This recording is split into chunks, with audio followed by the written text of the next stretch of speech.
അദ്ധ്യായം 114. അന്നാസ്. മക്കയിൽ അവതരിച്ചത്. ജനങ്ങളുടെ രക്ഷിതാവും രാജാവും ആരാധ്യനുമായ അല്ലാഹുവോട് ശരണം തേടാൻ പഠിപ്പിച്ചിട്ടുള്ളതുകൊണ്ടാണ് ഈ അദ്ധ്യായത്തിന് ഇപ്രകാരം പേർ നൽകപ്പെട്ടത്. ബിസ്മില്ലാഹിർ റഹ്മാനിർ റഹീം. ഖുൽ അഊദു ബിറബ്ബിൻ നാസ്. പറയുക, മനുഷ്യരുടെ രക്ഷിതാവിനോട് ഞാൻ ശരണം തേടുന്നു. മലികിൻ നാസ്. മനുഷ്യരുടെ രാജാവിനോട്. ഇലാഹിൻ നാസ്. മനുഷ്യരുടെ ദൈവത്തോട്.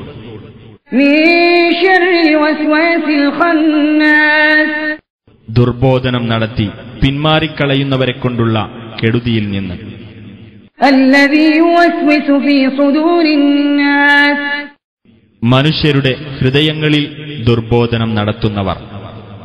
മിനൽ ജിന്നതി വന്നാസ്.